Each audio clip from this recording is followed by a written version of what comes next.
नमस्कार, बहुत स्वागत है आपका। आप देख रहे हैं ग्रैंड ज्योतिष सीक्रेट। सिंह राशि वालों, राहु का राशि परिवर्तन हो रहा है। वैदिक ज्योतिष में राहु को 9 ग्रहों में से एक माना जाता है, लेकिन जो अन्य ग्रह हैं सूर्य, चंद्रमा, बुध, मंगल, शुक्र, शनि और बृहस्पति, इनकी तरह राहु का कोई भौतिक अस्तित्व नहीं है, क्योंकि राहु एक छाया ग्रह है और राहु को वैदिक ज्योतिष में धार्मिक दृष्टिकोण से बहुत ज़्यादा महत्वपूर्ण माना गया है। क्योंकि पौराणिक कथा भी आती है कि सागर मंथन से जब अमृत का कलश मिला था, तो अमृत के लिए देवताओं और असुरों के बीच भयानक झगड़ा हुआ। तब भगवान विष्णु ने इस झगड़े को खत्म करने के लिए देवताओं को अमृत पान कराने के लिए भेष बदला और मोहिनी रूप धारण करके वहां पहुंचे। फिर मोहिनी ने देवताओं और असुरों को 2 अलग अलग पंक्तियों में बैठने को कहा। मोहिनी की सुंदर काया के मुंह में सारे असुर सब कुछ भूल गए और मोहिनी चालाकी से देवताओं को अमृत पान कराने लगी। इन सबके बीच एक असुर, स्वभानु नाम का असुर, अपना भेष बदलकर देवताओं की पंक्ति में जा बैठा और अमृत पान करने लगा। तब सूर्य और चंद्रमा को शंका हुई और उन्होंने यह बात भगवान विष्णु को बताई, जिससे क्रोधित होकर भगवान विष्णु ने अपना सुदर्शन चक्र उस असुर के सिर को धड़ से अलग कर दिया और बाद में उस बटे हुए 2 भागों में एक सिर के भाग को राहु और धड़ को केतु के नाम से जाना गया।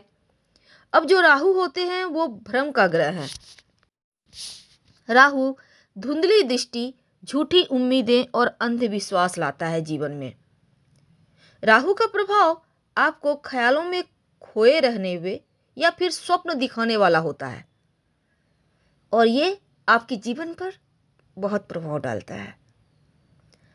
वैसे तो राहु जुआ, नशा, बुरी लत, अवैध चीज़ों और नया विचार, नई क्रांति, इसके भी कारक है।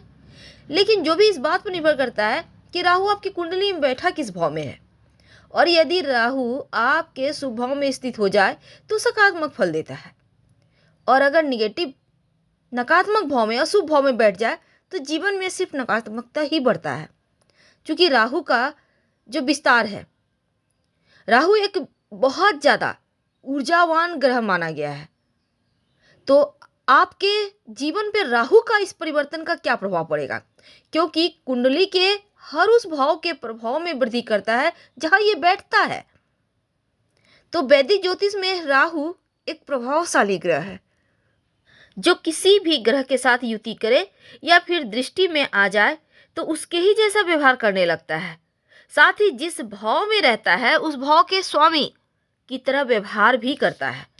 अब ये जो हमारा आधुनिक दुनिया है, अब चूंकि राहु तकनीक का भी कारक है, उन्नति का कारक है, प्रतिनिधित्व करा आता है, लेकिन राहु मीडिया, विमान, तकनीकी, सभी पर राहु का प्रभाव तो है ही। इसीलिए आधुनिक दुनिया में राहु की पारंपरिक परिभाषा यानी एक अशुभ ग्रह से बदलकर नया विचार में, हम लोग कहते हैं ना, राहु एक्टिव है इसलिए कुछ नया करवा रहा है, उथल पुथल मचा रहा है। तो राहु के कुछ ऐसी जानकारी, लेकिन आज हम जानेंगे कि जो राहु ग्रह है सबसे धीमे गोचर करने, शनि के देव के बाद राहु ही चलते हैं और राहु का प्रभाव 1.5 साल तक एक राशि में रहता है। तो इस वर्ष भी जो राहु है 12 अप्रैल को 2022 सुबह 10:36 पर वृषभ राशि से निकलकर मेष राशि में गोचर करेंगे। तो आपके जीवन पर इसका क्या प्रभाव पड़ेगा, आइए जानते हैं विस्तार से। सिंह वालों, शुरुआत में राहु भले ही आपके 10म भाव में है और 10म भाव में राहु के रहने से जब तक हैं यानी 12 अप्रैल तक आपके पेशेवर जीवन में नए मौके आपको मिलेंगे और नए प्रस्ताव भी मिलेंगे। लेकिन इस समय अपने लक्ष्य को प्राप्त करने के लिए आप बहुत एक्टिव रहेंगे और आपके जो सपने हैं बड़े ऊंचे पंख फैलाएंगे और उन सपनों को आप पूरा भी करने का प्रयास करें। वैसे अगर आप जॉब करते हैं तो थोड़ा सा आपके मन में कुछ बातों को लेकर टेंशन है। आप अपने जो आपके वरिष्ठ कर्मचारी हैं उनके साथ जो रिश्ते हैं आपको लगेगा थोड़ी मुश्किल है। तो ऐसे में आप 12 अप्रैल तक किसी भी तरह का अपने सीनियर से, अपने साथ काम करने वाले लोगों से बहस ना करें, नहीं तो आपकी मुश्किलें बढ़ेगी। अब जो लोग व्यवसायी हैं कूल रहने का प्रयास करें, ग्राहक को जोड़ें, मुस्कुराहट चेहरे पर रखें, क्योंकि ये मुस्कुराहट हर ग्रह को मजबूत करेगा। अब राहु आपके नवम भाव में गोचर करेंगे और केतु तृतीय भाव में। तो इस समय पिता या पिता के समान व्यक्ति, कहने का तात्पर्य आपसे जो उम्र दराज व्यक्ति हैं, चाचा हैं, ताऊ हैं, या आपके पड़ोसी कोई बुजुर्ग हैं, तो उनके साथ संबंध में आप लगेगा जैसे बहुत सारी मुश्किलें हैं। हालांकि इस समय थोड़े खर्चे हैं, यात्रा वगैरह के योग बनेंगे। तो अगला जो 1.5 साल है आपका भाग्य थोड़ा अस्थिर रहेगा। कभी अचानक से जीवन में ढेर सारी खुशियां दे देगा, अनिश्चितता का दौर है। कभी अचानक से चीजें एकदम से सुलझ जाएगी, कभी उलझ जाएगी, लेकिन आपको छोटी छोटी सफलता मिलती रहेगी, इसलिए मेहनत करते रहें। बड़ी सफलता के चक्कर में ना रहे, छोटी में खुश रहने का प्रयास करें और धीरे धीरे आगे बढ़ें। हालांकि आप थोड़े से जैसे निगेटिविटी ज़्यादा आ सकती है, पॉजिटिविटी थोड़ा कमेगा, पर आप जो आपके आसपास की चीज़ें हैं, लोग हैं, थोड़ा सा यहाँ पर विश्वास कमज़ोर होगा। हालांकि आप अपने प्रेम संबंध में थोड़े बहुत उतार चढ़ाव भी महसूस करेंगे, और अगर आप व्यवसायी हैं तो थोड़ी उलझने हैं। जो युवा वर्ग हैं, चुनौतियां हैं, लेकिन आपको संघर्ष के लिए तैयार रहना है, क्योंकि जब तक आप मेहनत नहीं करेंगे चीज़ें अच्छी कैसे होंगी, आपके पक्ष में कैसे आएंगी।